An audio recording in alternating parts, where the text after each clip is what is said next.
Only 8 people in that auditorium knew who Bruce Lee was. The Olympic judo champion standing center mat didn't. The Soviet Sports Committee officials didn't. The 400 spectators packed into the Moscow Central Sports Palace didn't recognize the small Chinese-American instructor sitting quietly in Section C, Row 9. That was about to change. In the next 11 minutes, the arrogant champion would learn the most devastating lesson of her career. And everyone in that building would witness something they'd whisper about for decades, something the Soviet government would try to erase from official records. This is what really happened on February 18, 1972. This is the story they were forbidden to tell. Moscow, Soviet Union. Moscow Central Sports Palace. February 18, 1972. Friday afternoon, 4:15 p.m. The International Friendship Sports Exhibition is in its second day. This is the showcase event of Soviet athletic supremacy, a carefully orchestrated demonstration of communist excellence to visiting delegations from 14 countries. The venue is imposing. High ceilings, Soviet flags hanging from rafters, red banners proclaiming worker solidarity in Cyrillic script. The main competition floor is covered with regulation tatami mats, 40 meters by 40 meters of pristine white canvas. The air smells of canvas, sweat, and floor polish. 400 spectators fill the wooden bleachers. Soviet sports officials in dark suits, foreign delegates, athletes, coaches, translators, state journalists documenting everything for TASS news agency. This is performance and propaganda combined. The atmosphere is formal, controlled. Every demonstration has been rehearsed, every outcome predetermined. Nothing spontaneous is allowed. The Soviet system doesn't appreciate surprises. And the centerpiece of today's demonstration is about to take the floor. She is Yekaterina Volkov, not her birth name. Her real name was Yekaterina Mikhailovna Volkova, but Western media shortened it. Soviet propaganda simplified it further. To the world, she is Yekaterina the Bear. She is 29 years old, 6 feet 1 inch tall, 230 pounds of Soviet athletic engineering.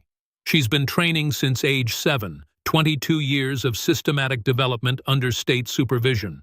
Olympic gold medalist in women's judo, Munich 1972, just 6 months ago. Before that, world champion 3 consecutive years, 1969, 1970, 1971. Her competition record is perfect. 112 consecutive victories. Never been thrown, never been submitted, never lost a single match. She holds the Order of Lenin, the highest civilian award in the Soviet Union. Her face appears on propaganda posters. Her victories are used to demonstrate the superiority of the communist system, the scientific approach to athletic development, the unstoppable march of Soviet progress. Yekaterina is a product of the Soviet sports machine, selected at age 7 for exceptional size and aggression, raised in state athletic boarding schools, trained 6 hours per day, every day, for 22 years. Coached by former Red Army hand-to-hand combat instructors who adapted military techniques for competitive sport. She specializes in Najwaza, throwing techniques. Her signature move is the uchi mata, inner thigh throw, which she executes with such force that opponents have suffered broken ribs upon landing. Her shortest match, 8 seconds. Her most dominant victory, the 1972 Olympic final, where she threw her opponent 3 times in 47 seconds. The referee stopped the match early out of mercy. Yekaterina doesn't just defeat opponents, she destroys them. Her training regimen is legendary even within the Soviet system. Morning sessions, 6 a.m. to 9 a.m. Technique drilling, 500 repetitions of each throw. Afternoon sessions, 2 p.m. to 5 p.m. Randori, live sparring with male training partners. Evening sessions, 7 p.m. to 9 p.m. Strength conditioning, deadlifts, squats, weighted carries. Rest days are considered weakness. Injury is considered failure. She trains through pain, through illness, through everything. This is the Soviet way. No excuses, only results. But beneath the perfect record, beneath the propaganda image, there is a crack. Yekaterina has a fatal flaw: arrogance. Not the quiet confidence of the truly great, the loud performative superiority of someone who has never been tested. She believes the propaganda about herself. She thinks her victories prove the superiority of Soviet methods, Soviet training, Soviet philosophy. She genuinely believes that Western martial arts, particularly Asian martial arts, are inferior, outdated, mystical nonsense that cannot compete with scientific communist athleticism. This belief has been reinforced by the system. Every opponent she's faced has reinforced it. 112 straight victories. Nobody has even come close. She hasn't felt threatened in a match since she was 14 years old. And today, she's not here to compete. She's here to demonstrate, to show foreign delegates the dominance of Soviet judo, to prove once again that communist methods produce superior athletes. The exhibition demonstration begins. Yekaterina walks onto the mat. The crowd applauds, respectful, expected. She wears a pristine white judogi with red Soviet insignia on the chest. Her black belt is perfectly tied, regulation knot, perfectly centered. She is an image of Soviet discipline. She faces her demonstration partner, another Soviet judoka, a woman who knows her role. This isn't competition. This is performance. Yekaterina demonstrates uchimata. The throw is textbook. Perfect entry, perfect hip placement, perfect rotation. Her partner flies through the air, lands hard on the mat. The judges nod approvingly. She demonstrates seoi nage, shoulder throw. Again, perfect technique. Her partner is launched. Foreign delegates take notes, impressed. Yekaterina demonstrates osotogari, major outer reap. Her partner's feet leave the ground. The impact shakes the mat. Each throw is executed with maximum force to create maximum visual impact. This is propaganda through athletics. After 6 demonstrations, Yekaterina is handed a microphone. This is the speech portion of the program. Every Soviet champion gives one. It's been written by the sports committee. She's practiced it. But Yekaterina decides to improvise. The written speech is too modest. She wants to make a stronger point. Comrades, foreign guests, fellow athletes. Her voice booms through the arena speakers. Soviet amplification is terrible, distorted, but it carries. I stand before you as Olympic champion, world champion, and representative of Soviet athletic science. The crowd applauds. The officials smile. This is going according to script.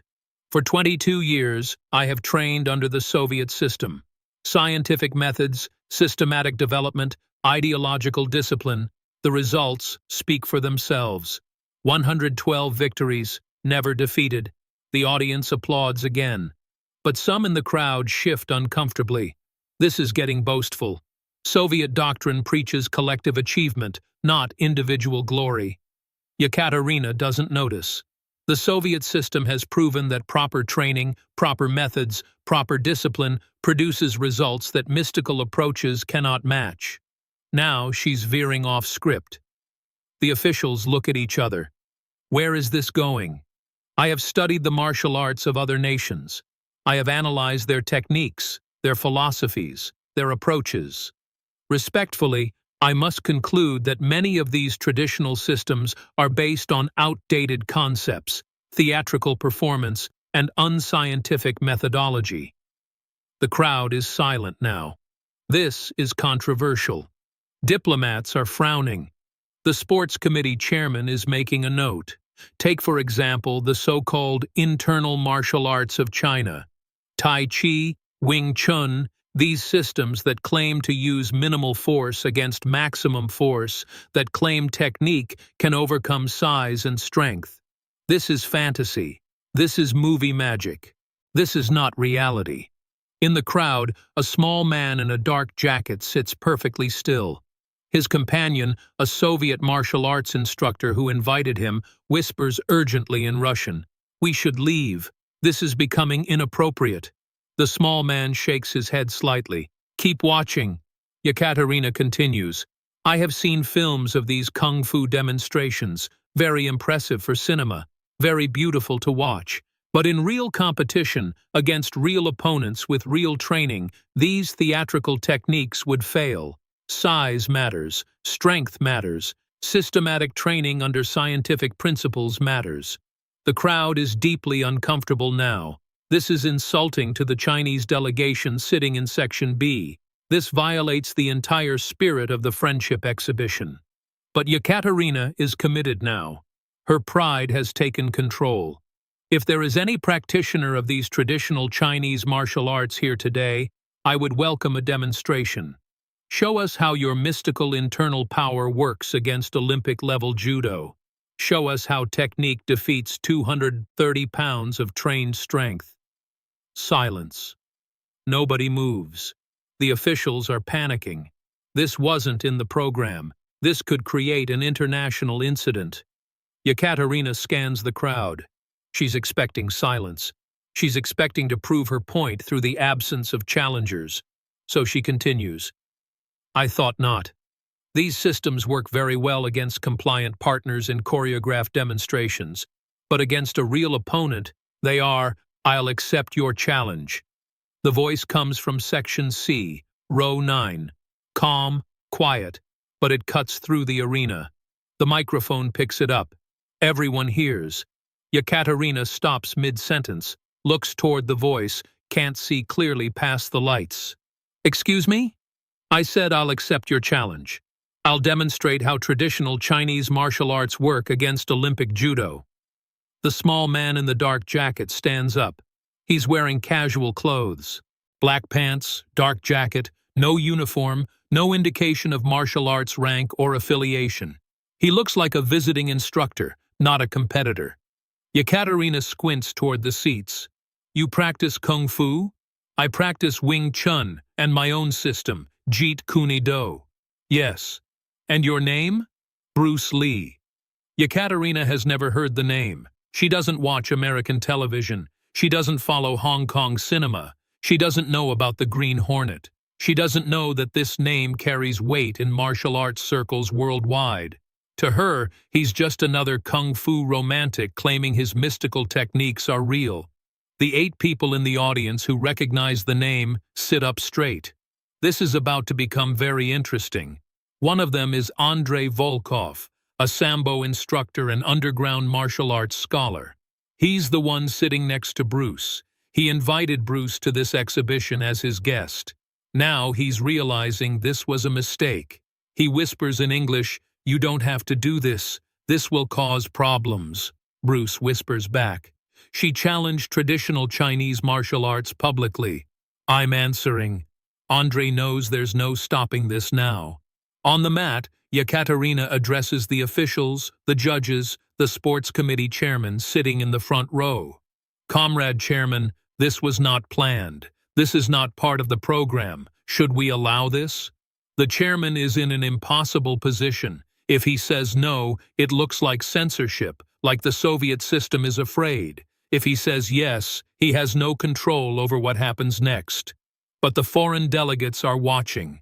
This is supposed to be a friendship exhibition, international cooperation.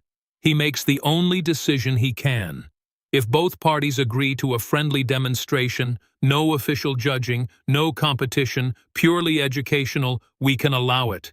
Yekaterina nods. Yes, purely educational. She's thinking this is perfect. She'll demonstrate her point more effectively than words ever could. Show everyone that Kung Fu fantasy cannot survive against Soviet science. Bruce Lee makes his way down from Section C. People move aside. Those who recognize him whisper to their neighbors, "That's Bruce Lee, the actor. That's the Kato from American television. That's the man who trains champions. This is going to be very bad for him." Bruce reaches the mat, steps onto the tatami, and now everyone can see him clearly. He's small, 5 feet 7 inches, maybe 140 pounds, wearing street clothes, dark pants, jacket, leather shoes. No judogi, no belt, no indication of rank. Yekaterina towers over him, 6 inches taller, 90 pounds heavier, in competition uniform, Olympic gold medal hanging around her neck. The visual contrast is absurd. Goliath and David. Except David doesn't even have proper equipment. The crowd murmurs. This is not even close to fair. This looks like a mismatch. Yekaterina is trying not to smile.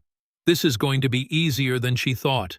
She expected some kung fu master, some older Chinese instructor with credentials, someone she'd have to respect, not this small American Chinese actor in street clothes. "You're certain you want to do this?"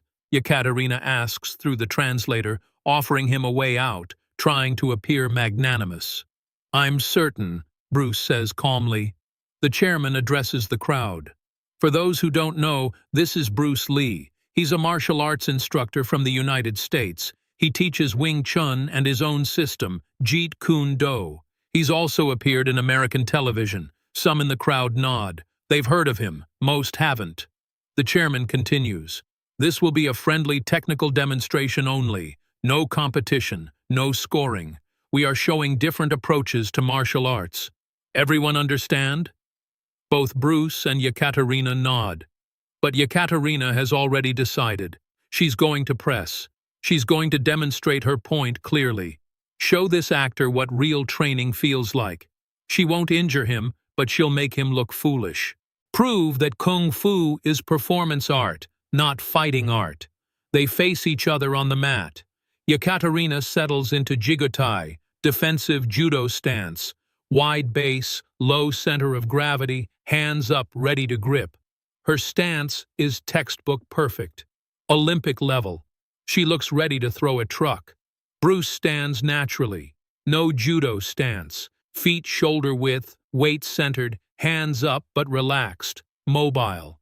It doesn't look like a fighting stance to the judo-trained crowd. It looks casual, unprepared, vulnerable. Yekaterina thinks she knows exactly what's about to happen. She's thrown hundreds of opponents. She knows how demonstrations work. She'll close distance, establish a grip, use her superior size and leverage, execute a clean throw. The Kung Fu actor will land hard but safe. Everyone will see that technique without proper training is useless. The chairman signals. Begin. Yekaterina moves first. Steps forward, reaches for lapel grip with her right hand, sleeve grip with her left. Standard judo engagement. Bruce's hands rise, not blocking, intercepting. His right hand meets her reaching right hand, just at the wrist, minimal pressure, redirecting. Her grip doesn't close on his lapel. It closes on air 2 inches to the left of where she intended. Yekaterina adjusts, tries again. Reaches for collar grip, proper kumikata. Again, Bruce's hand arrives. Light contact at her forearm, just enough to change the angle. Her hand slides past his collar, misses the grip. The judo practitioners in the crowd are confused. Yekaterina is executing perfect entries, but she's not establishing grips. Bruce isn't blocking powerfully. He's redirecting minimally. Just enough. Yekaterina increases pressure, commits fully to a collar grip, steps in deep, drives her weight forward. Bruce's body rotates 15 degrees. His collar isn't where her hand is anymore. His center of gravity has shifted. She's gripping at nothing. She recovers, resets. This time she feints high, goes low for a morote gari, double leg takedown. Both hands reaching for his legs, driving forward with all her weight. Bruce's hips move back, just inches. His hands come down, not to stop her entirely, to redirect her trajectory. Light contact on her shoulders. Her drive goes past him, past where he was standing. She continues forward 2 feet, hits nothing, has to recover her balance. The crowd is silent. Yekaterina is executing Olympic-level techniques, but landing nothing. Bruce isn't even counterattacking, just moving. Not there when the techniques arrive. Yekaterina's frustration is visible. She's trained for 22 years. She's thrown every type of opponent. How is this small man avoiding everything? She decides to stop being friendly. Demonstration or not, she needs to establish a grip. Show her dominance. Prove her point. She explodes forward with full power. Double lapel grip, driving Bruce backward, using all 230 pounds to overwhelm him. Bruce's weight drops, his center lowers, his hands come inside hers. Paksao, slapping deflection, striking the inside of her wrists, breaking her grip before it sets. His footwork adjusts, small steps. He's not where her forward pressure is directed. Yekaterina finds herself pushing against air, off balance, exposed. And in that moment, Bruce moves. He closes distance. Wing Chun range, close quarters. His right hand extends, straight blast aimed at her center line, her solar plexus, but pulled. Stopped 4 inches from contact. The message is clear. That could have landed, should have landed, would have landed if Bruce wanted it to. Yekaterina steps back, breathing harder now. This isn't going as planned. The small actor is making her look ineffective, making her Olympic judo look slow, clumsy, predictable. Her pride is screaming. She needs to land something, prove her point, show that size and strength matter. She settles into stance again, deeper, more committed. This time, she's not holding back. "You're fast," she says through the translator, "but speed without power means nothing.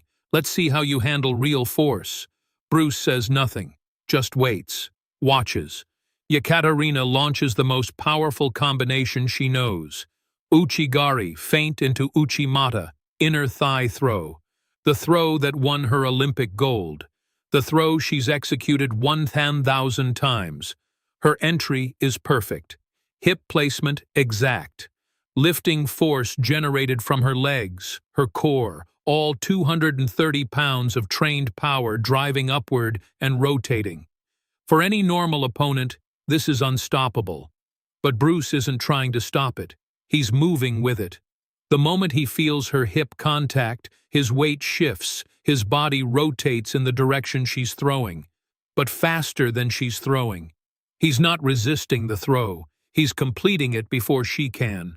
His feet leave the ground for a moment, but under his control, not hers. He rotates 180 degrees in the air, lands on his feet, stable, balanced. Yekaterina's throw has been countered by going with it, not against it. "Be water," Bruce says quietly.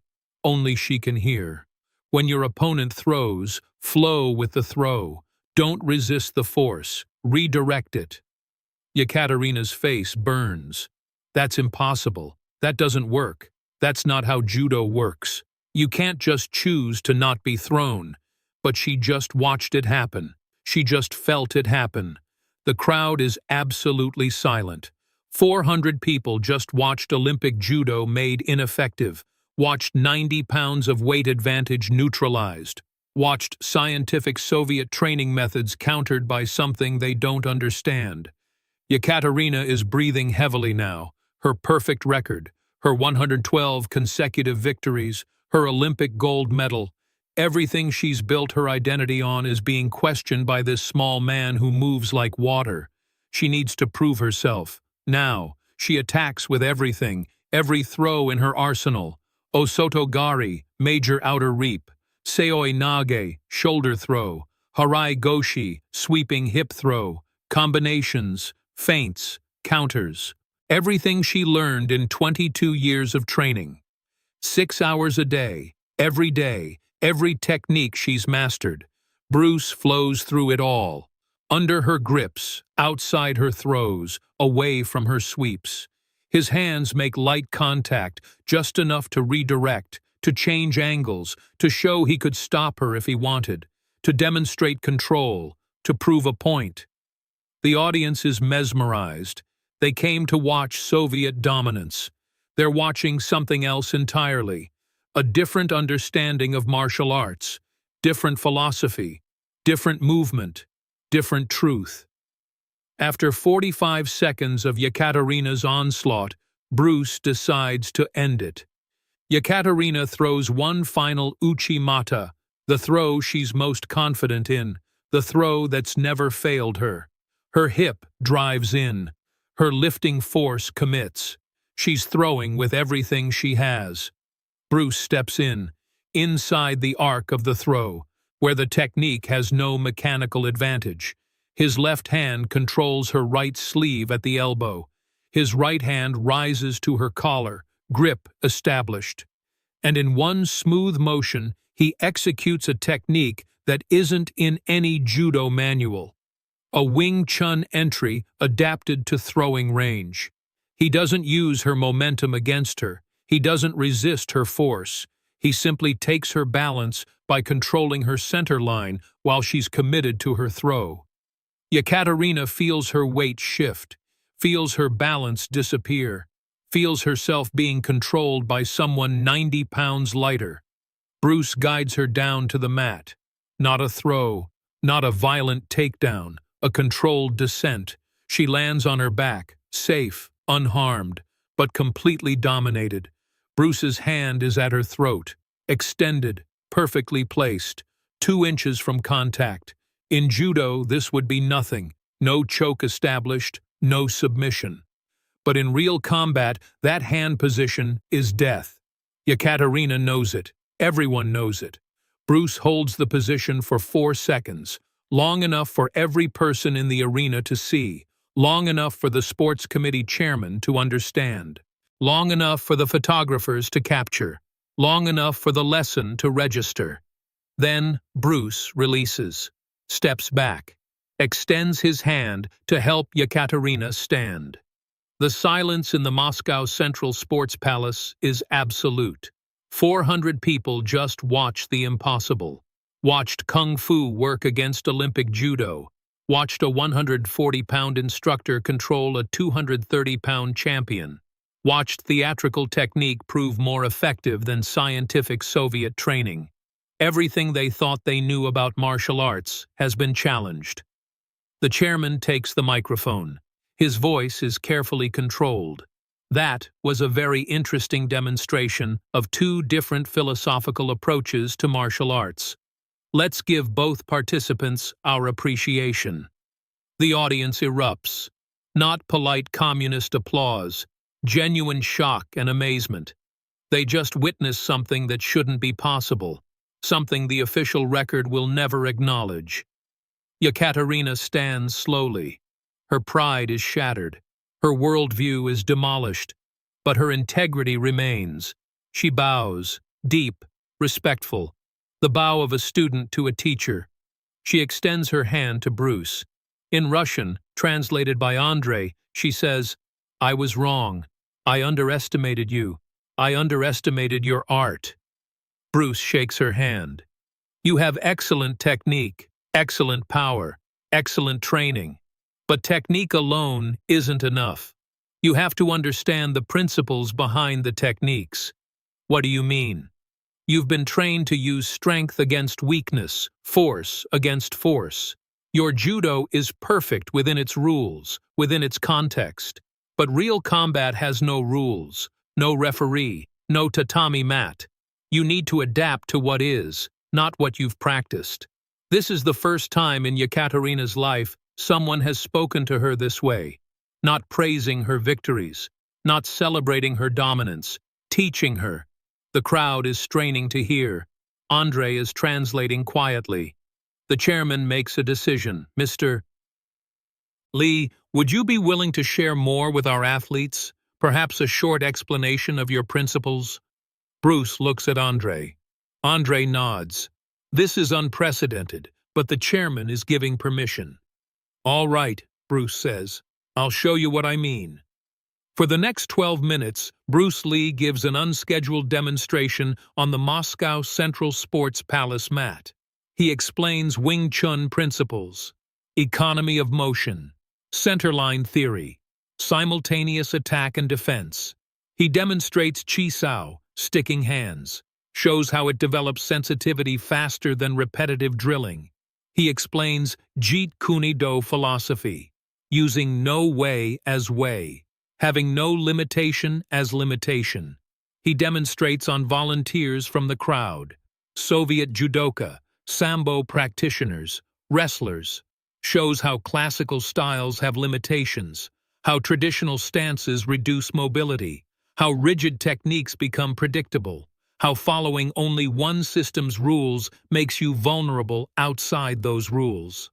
The Soviet athletes are experiencing cognitive dissonance. Everything Bruce is saying contradicts their training, their beliefs, their understanding of martial arts. But they can't deny what they saw, what they're seeing. It works. Undeniably. Obviously. Yekaterina stands at the edge of the mat, watching, listening, learning. Her arrogance is gone, replaced by humility, by curiosity, by the hunger to understand. At the end of the demonstration, Bruce addresses the crowd. I don't say this to disrespect Judo. Judo is an excellent martial art, excellent discipline, excellent for developing strength, technique, and character.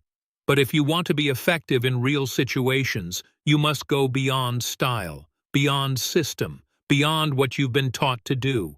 You must discover what works for you, your body, your attributes, your situation. Don't practice technique because that's what the manual says. Practice what works for you against real opponents in real conditions. The crowd is silent, processing. Many are uncomfortable. The sports committee officials are furious. Their propaganda event has been hijacked. Their champion has been humbled. Their scientific methods have been questioned. But many of the athletes are excited, intrigued. They've seen a different path, a different possibility. The chairman thanks Bruce.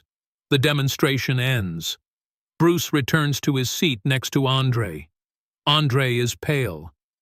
That was incredible, he says quietly. But you've made powerful enemies today. The sports committee will not forgive this. I didn't come to make friends, Bruce says. She challenged Kung Fu. She challenged me. She needed to understand. Oh, she understands now. Trust me. After the exhibition, Yekaterina approaches Bruce in the corridor behind the arena. Mr. Lee, may we speak? Bruce nods. They sit on a bench. The building is emptying. Officials are gathering papers, organizing equipment. Yekaterina speaks through Andre's translation. I have been thinking about what you said, about adapting, about going beyond system. I want to learn. I want to understand what you showed today. Can you teach me? Bruce studies her, sees sincerity, sees humility where arrogance used to be, sees potential. I don't take many students. My time is limited. I'm filming, teaching private clients, developing my system. I understand, but I'm asking anyway. I'm willing to work, to learn, to question everything I've been taught. Bruce considers. Your judo is excellent. Your foundation is strong. You just need to expand it, to see beyond the rules of your sport. Will you teach me? I'll give you what I can while I'm here. I'm in Moscow for 3 more days. Come to my hotel. We'll train. Show me you're serious.